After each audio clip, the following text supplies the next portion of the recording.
do the clap again? That's what always scares the shit out No, of we me. don't have to do it because we're not trying to line up our audio. We're Nice. running it all in together.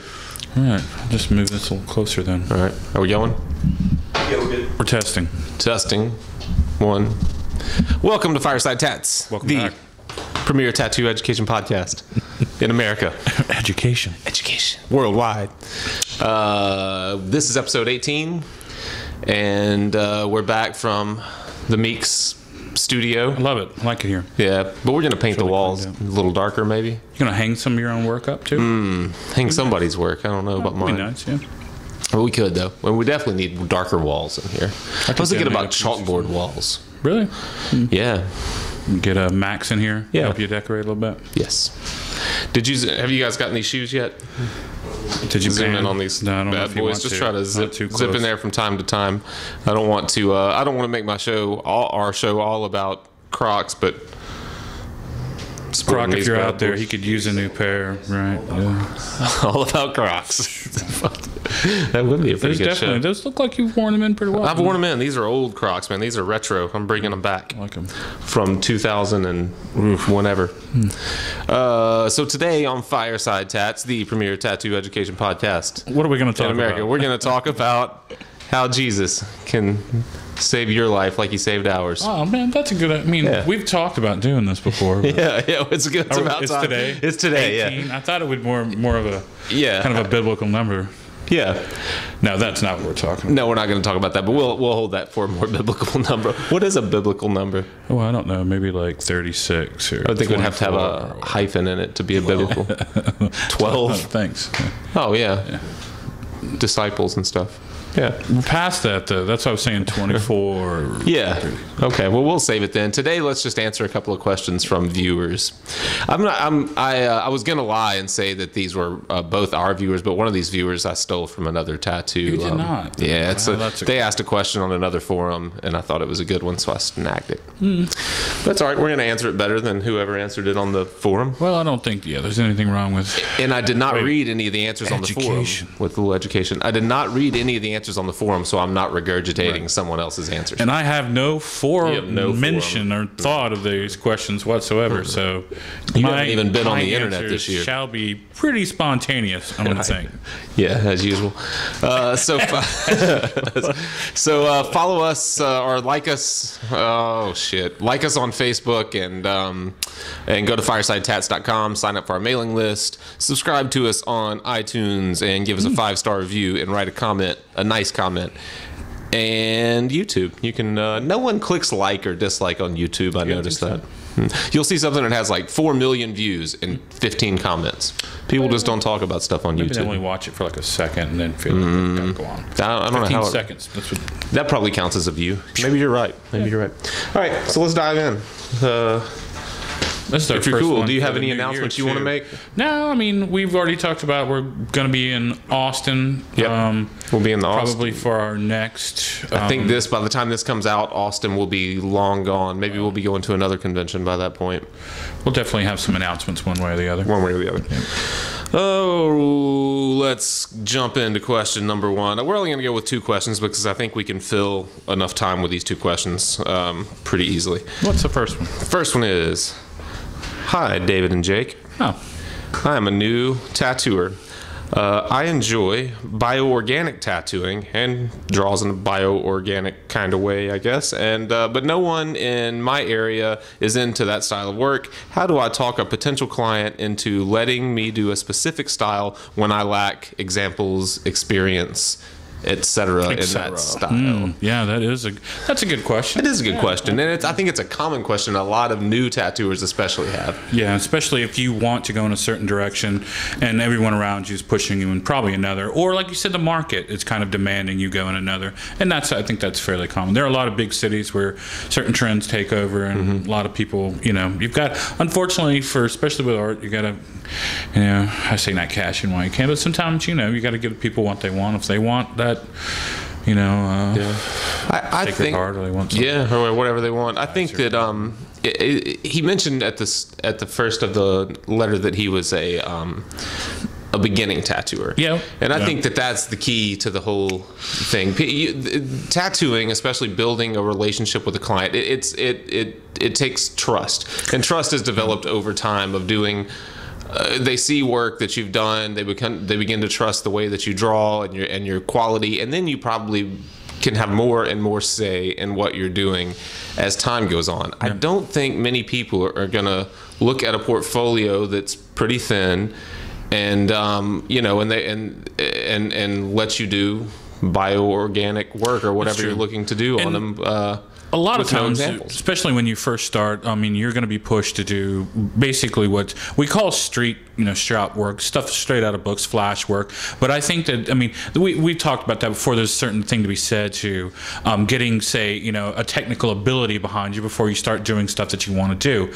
Now, I do think that that doesn't stop you from keep drawing it, keep developing it, and then probably start small. Some of the best stuff that biomechanical stuff as far as for cover-ups. I mean, if you can start by maybe finding a little niche with people that want cover-ups, and maybe you show that how you can do it. Maybe you've got some friends that are into it. Maybe you can actually tattoo some on yourself. I mean, we've kind of talked about that too, the pros and cons of tattooing on yourself as a young tattooist. But I would say if you really want to start it, try to start small, but don't just give up what I think is, you may call it traditional. I don't know what is the predominant thing going on around you, but that's probably it. And like I said, maybe like you said, you've got to start with a clientele that's, like I said, probably more accepting of your work than anything, and then find the value in the stuff that you are doing. Especially he mentioning bioorganic stuff makes me think of,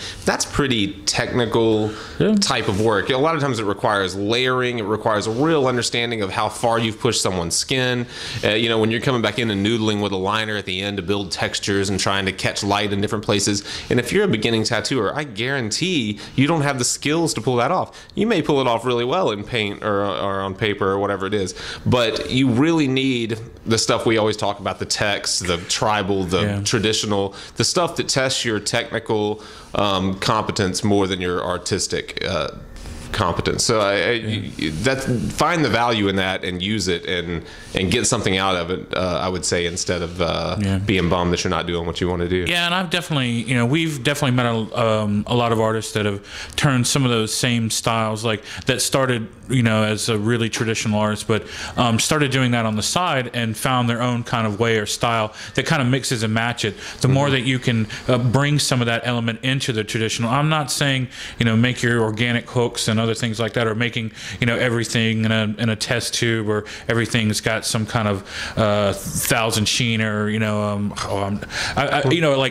lot of light sources or anything. I'm just trying to think of. I think that you could, like I said, if you start small. I've seen people that tried to do some of that stuff really large when they first started, trying to really work with the body mechanics.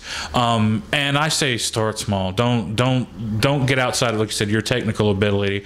If you can kind of pull it off on paper, and you can develop that in and work it in with your own work that maybe other people are already getting, I think you could find a little crossover niche. And then hopefully, if you can do enough pieces to have really good examples of it for other people, I think you're going to find people that want it eventually. People. And I think you brought up a good point a little while ago about keep drawing it and put those drawings in your portfolio. If they're paintings, photograph your paintings and put them in your portfolio.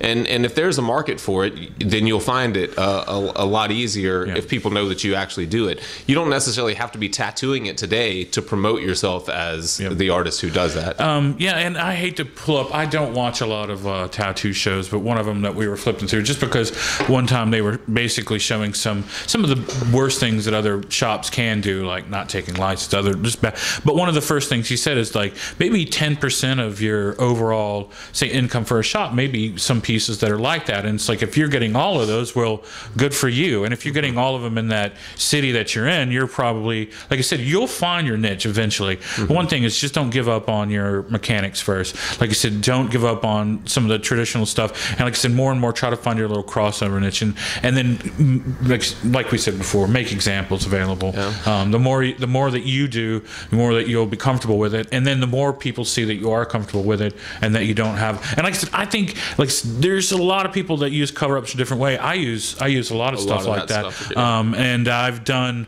just 2 recently on a guy doing covering a panther on one shoulder and a tiger on the other with pure biomechanical work that's just all gray wash. One that's a little more realistic, straight from like Giger style stuff, and then one that's more from what would be maybe say a comic book or maybe Arthur Sudham style, something like that. And I have fun doing them both. They're completely different, but they're both biomechanical, and both work great as cover-ups. Yeah, I think I mean, texture in general is a good way to cover up, especially when you can have areas of texture and areas that are maybe more recessed or flat or something that can kind of, so you can really build the texture in the cover up area and then have areas of relief, and the two don't compete. And I think that that's one of the best cover up tricks that I think I've learned to use. And I want to we still haven't done a cover up show, and we really could fill a lot of time with it. And definitely started enough in the last, how many times we've talked about it. And we've probably, like I said, we'll probably have some stills pretty soon. And you've just got a new just got a new camera, so we're going to start doing a few more tutorials in the shop, cover up tutorials. They might be 10 minutes long. I'm going to crop them just to show kind of snippets of how we handle things. Yeah, show you how at least some of the ways we can handle with texture, value, color, handling the wash. Back to this guy's question, I think what you said something about you'll find, I forget the term you used, but you'll basically, doing the work you're doing now and looking forward to doing the work that you would like to do, that you'll find like a nice blend, a nice meld of the two styles you'll develop. And I think that you should put a lot of value on that, because you'll find things as you'll find techniques that work for you as a tattooer that you never would have known as someone that just drew or painted in a biomechanical or bioorganic kind of way.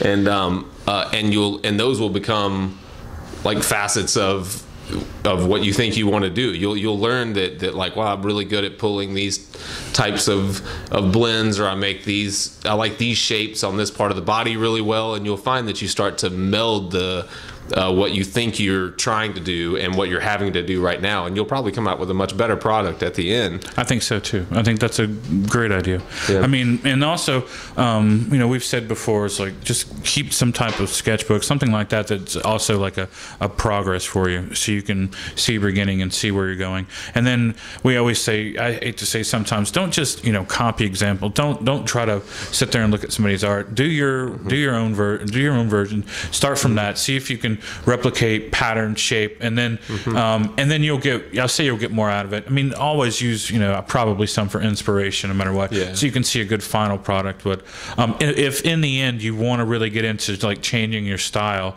it's going to be your style in the end. Don't try to just replicate somebody else's.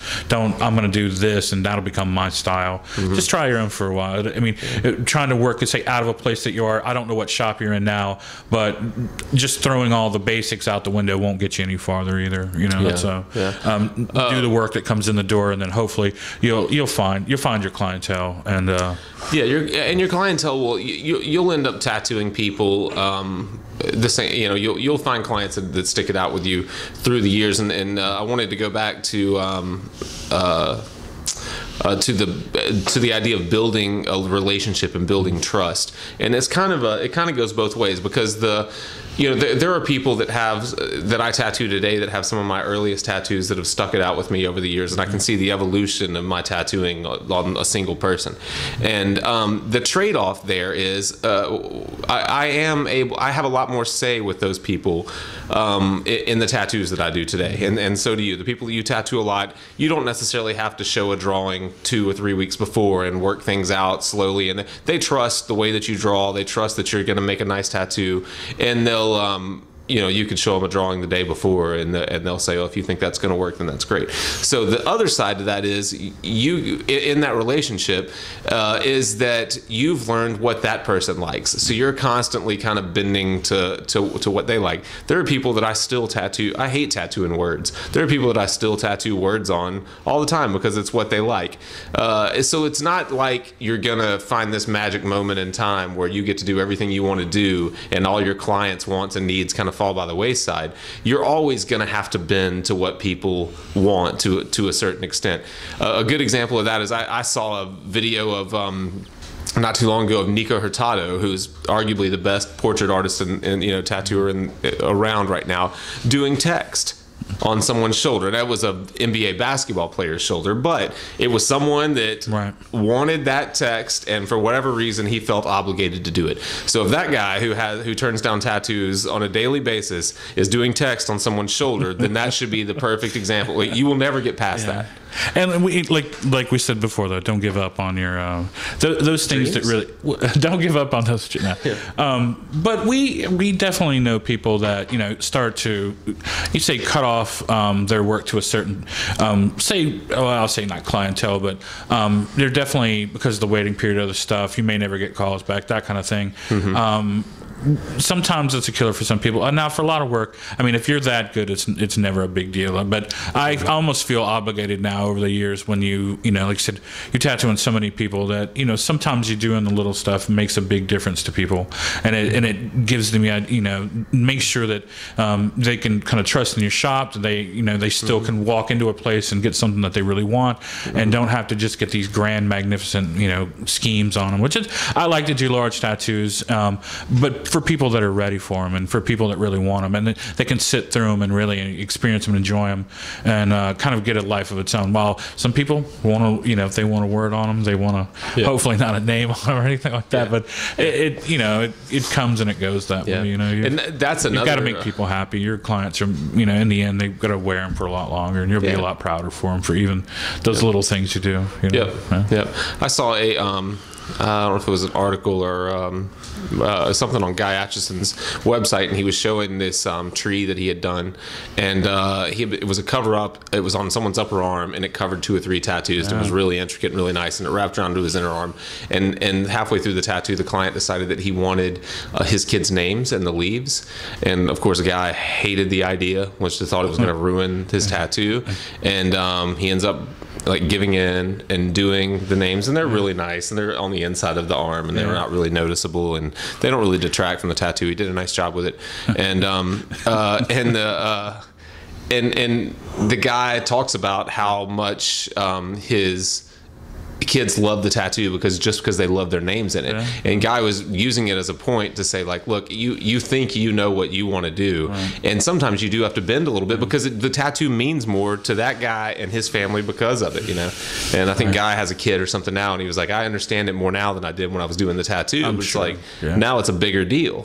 So it's so don't walk away from maybe some work that you're doing, but just remember that there'll be people that want to get even whatever work you're doing in the future, if it's good, if it's clean, and if you've got a kind of a dream behind it. But if you're driven by it, if you really want to see it happen, there's no reason not to go ahead. But I wouldn't just give up on, like you said, whatever that clientele's into as well. Just remember, they may really want it for their own reasons, and I say don't grief them because of it. But I mean, don't. It never hurts to learn. You'll a new way to draw, another. Right. Like I said, I guarantee you'll find your clientele for that. There's especially if it's good, if it's clean, and if it's kind of driven, inspired by you too. I'd love to see it.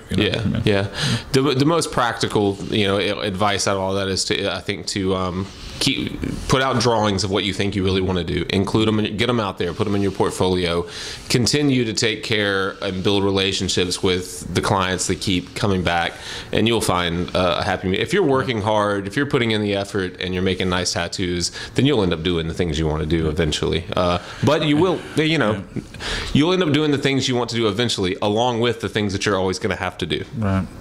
Yeah, and get ready to really start to learn how to do some texture, and that's the thing really that caught me out of that blending note color more than anything else. You're gonna have to do some real good color blending. Yeah, I mean that's a style of tattooing that's truly a professional's style. I mean, it really requires a lot of technical ability. You really have to understand your machine, your skin, and then how tattoos heal up, and that's a challenging way to tattoo. Right. But it can be fun. Really nice. It can look cool too. Yep. Good luck with it. Where are we on time?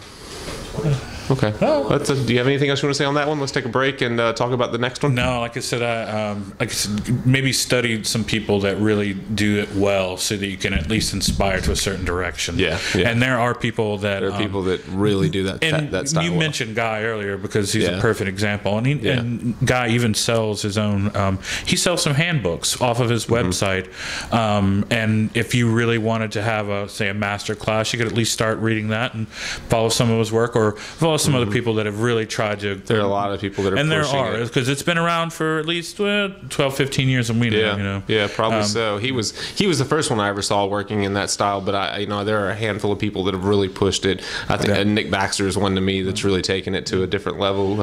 Is the way he does that, and what's his? Is it Adrian Dominic? Is he? Man, I might have my people mixed up, but there are a handful of really good artists that focus exclusively on that style, and if you're ready to jump in with the big boys, go out there and start doing those tattoos with those guys. Yeah. All right, we'll be back in a few minutes. Thanks, man. Wait, are we starting this? Do you have the audio on? Oh, sweet. Welcome back. Welcome back to part 2 of Fireside Tats. I'm not going to go through that again. The premier podcast. I've got to get fast at it, like Micro Machines guy. I like it, yeah. If you can fit it in under that 30-second. Yeah, you got to get it in fast. Price of participation may vary. All right, question number 2 for part 2 of episode 18 is, I am an older lady. Older. I have acne scarring that is older, not fresh anything. Acne scarring, older. Yeah. And would like to cover it up. Can deeply pitted, this is kind of a graphic question, I guess. Can deeply pitted skin be tattooed? If so, do you have any advice on choosing an artist? Well, you definitely want to pick an artist that's probably worked on either with cover-ups or worked with, say fragile skin, cut scars. That skin is weird. It is. You need a seasoned artist, and it really depends on how deep it is. But if you definitely can feel it, if it's got a lot of texture to it, you're probably going to have to go with something more on the organic scale to probably cover and to work it in. Just makes it a little easier. You may something like that have to have some touch-up work. Definitely working into scar tissue is a lot harder. Some of that area, just the skin itself, may not have any actual dermis left to it if it's stretched real thin, if it's become real damage. So it doesn't take ink nearly as well. But I mean, I think most, say, competent artists that have worked in that kind of skin before, at least I think if you just ask someone and maybe see if they have examples, but definitely someone that's worked into it before would probably help. I mean, it doesn't hurt to ask the artist if they've worked in highly textured skin or scars, other, I'd say tummy tucks, mastectomy, stuff like that. Same idea. Any kind of scar, I think, is kind of the same, especially when you're talking about like keloided or raised kind of scarring and stuff like that. And it does react to ink differently than normal skin, especially when it comes to lining. Lines get weird and that stuff really quickly. So I would think about your subject matter a lot, or make sure you choose an artist that is comfortable with working that skin and can help you with the subject matter, because something like a traditional, I think you can accentuate that scarring with tattooing as easily as you can hide it. And so if you're trying to put in areas of flat color, or that are like fine line work or anything like that, I wouldn't put a geometric like black line mandala or something like that. No. I would definitely do something that's, say, that has some like textural value to it. Like, say, something that's organic would be nice, but it doesn't have to be. But those are like, that way you could get away with probably doing some more painterly techniques into some of the places where that way the line based part of it is basically maybe just on the outside, working more with maybe gray washes or building it up, say, in more of a painterly manner, so you don't have a lot of variation in a black line, especially long lines. Shorter ones I think you could probably get away with, especially ones that are just helping to push form. If the least dependent the design can be on the lines, and that type of tattoo to me is the better, because I think the lines are where you really see it the most. And you almost can't control it. I mean, I'm comfortable pulling lines, and I've hit areas that it's just like, well, shit, there's nothing I can do. I've just got to hide that area. I've just got to like disguise it some way. That is not going to be a clean line. And no, and that's why you might want to stay away from stuff that are really, say, line dependent, or stuff that it's. I would probably stay away from like portraiture or anything like that either. Yeah. Just because of that, something like you said, something that's more organic, something that's probably got some texture to it, and be ready for someone to try to use some free skin and to work in or out of that area, so that there's it pulls through the area, not just dependent on putting it right on the top of it.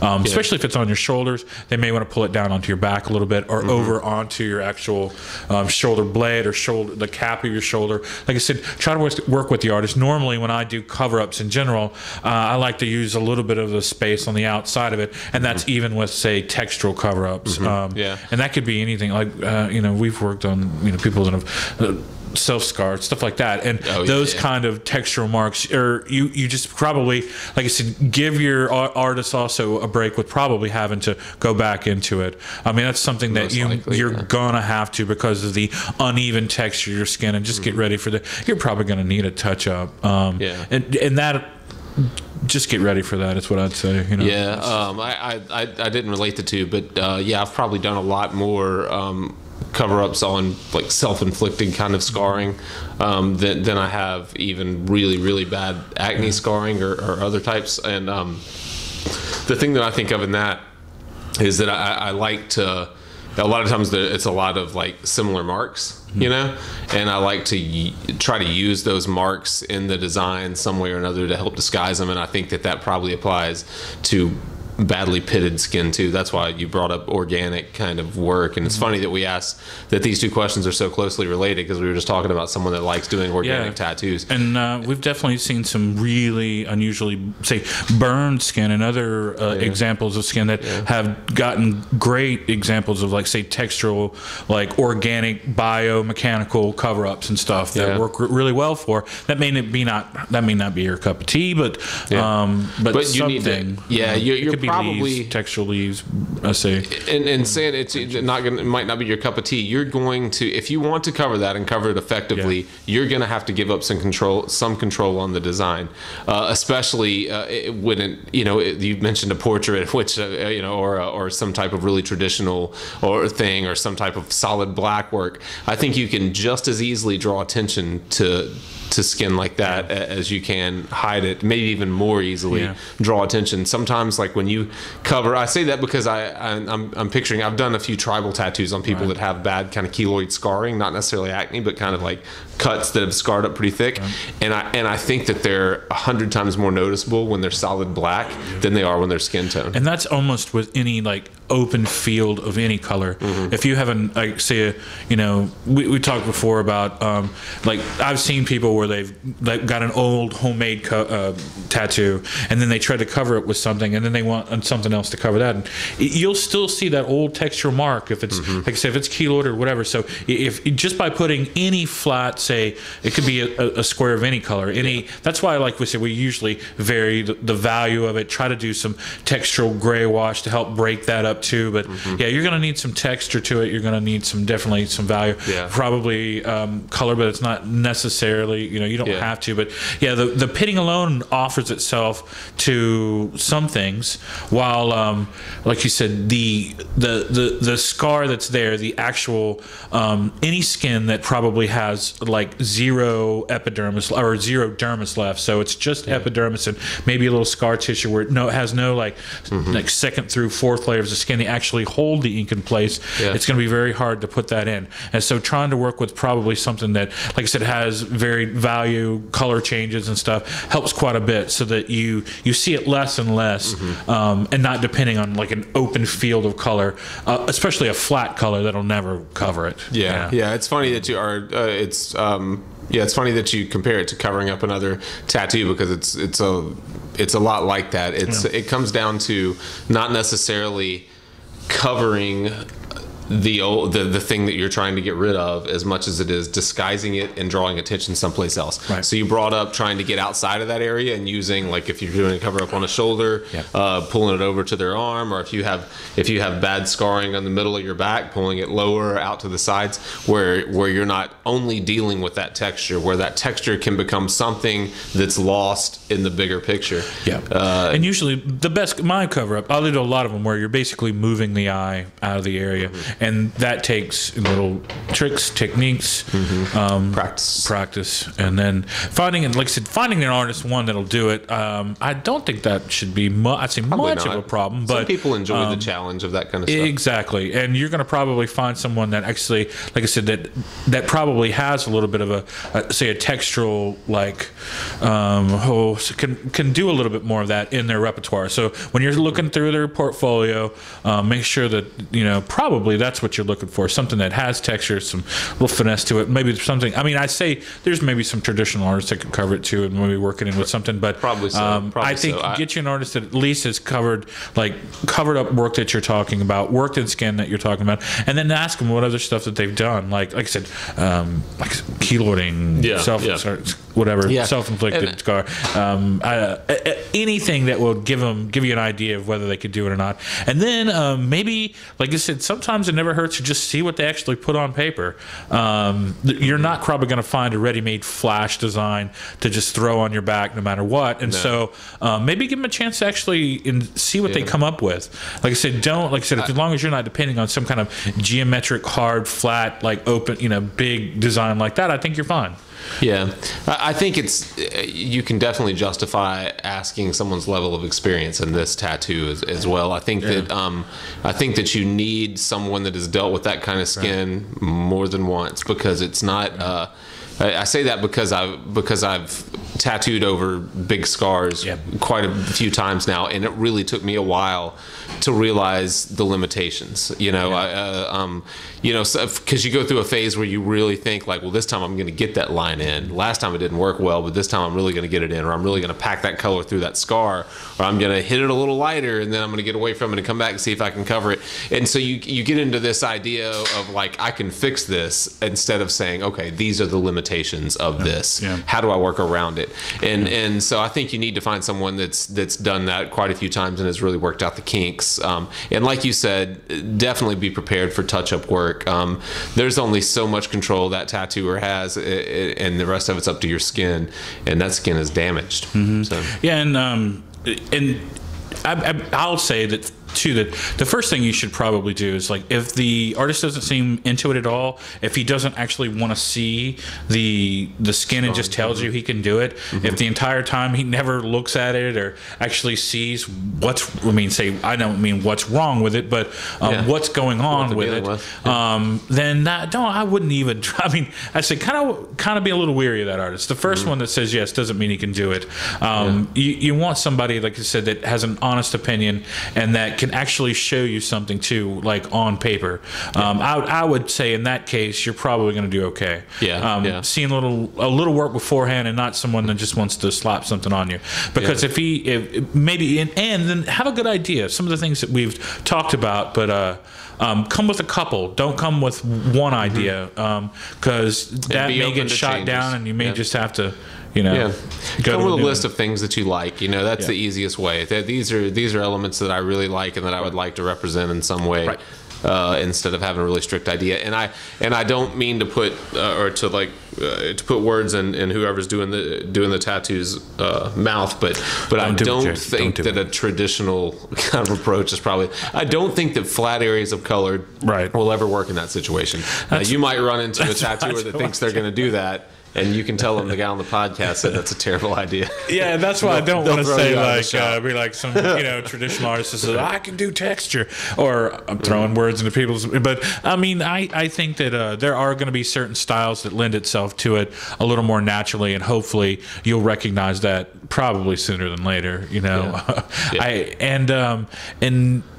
just again, do not go to an artist that's never done this kind of work before. No, it's you don't want definitely someone something you need practicing on you. It's a you never. Yeah. Other than that, I mean, that is a great question, and there are a things. common one. Yeah, and I think that besides scar tissue, what I do start to tell people too is to recommend. It's like, I mean, we talked about I use cocoa butter, and I use one that's for expectant mothers. I won't mention a brand name, but and I tell people that even have scars that if they're about to get them worked on, and I don't know how bad hers, but try to soften it up a little bit with some kind of really lotion. There are plenty of them that are to help basically take texture down and to help basically soften it. I use that all the time. I think it works for other people really well. But if you don't like the smell, if you don't, try to find something that you could actually help soften some of that texture up just a little bit. And especially if you're having to wait like 3 months, say 3 weeks to a month anyway, I think that in the end that you're probably better off going ahead and getting ready, and that way your healing will be a lot faster. Hopefully your skin a little bit more supple, and hopefully will take the ink a little better. And then one day you're gonna, like I said, if it even softens it up more, the more you use it. Like I said, even right after showers, I think it's a good idea. Yeah, I think you're right. That's a good idea. I try to mention that to people that are about to get bad scarring cover-ups and stuff too. Usually they have to wait about a month anyway. So yeah. Well, I hope that helps. That's probably. I mean, that's all good. That's all good advice. I would just be. I would take my time picking an artist. I'd be open to the. I'd be open to the design, and don't get a real strong preconceived idea of what you want, because you're probably going to make it more difficult to pull it off. I mean, especially if the goal is to cover and not accentuate the scarring. So right. All right. Well, that's it. That's all our questions. So? Yeah. You want to eat some pizza? I think it's a good idea. It's a great idea. Thanks, guys. Episode 18's in the books. Do not forget to go to Facebook and like us, and go to Fireside Tats and sign up for the mailing list. Right. Questions, YouTube, problems. Send us questions. That's the biggest thing. iTunes, send us questions on iTunes or at firesidetats.com. Facebook, we'll get the questions however you send them. But I like the questions. So far so good. And if you're having any problems out there, you just can't reconcile. Let us know what's going on. So we'll see if we can help you out. Yeah. We'll be tattooing in Austin, Texas, January the 24th. Yeah, we're going to take some photos, hopefully interview some people. Hopefully interview a few good artists. Buy some books. Do some tattoos. Do some tattoos, of course. Yeah, so if you want to get tattooed in Austin, come out. We'll find some time for you. Yeah, and hopefully the weather will be a little nicer. Sometimes it's always raining. Yeah, it's always a crapshoot down there. It's probably, there's a better chance that it's nice there than a lot of other places. I hope so. Yep, all right. Thanks, guys. Thanks, you guys. Have a good one.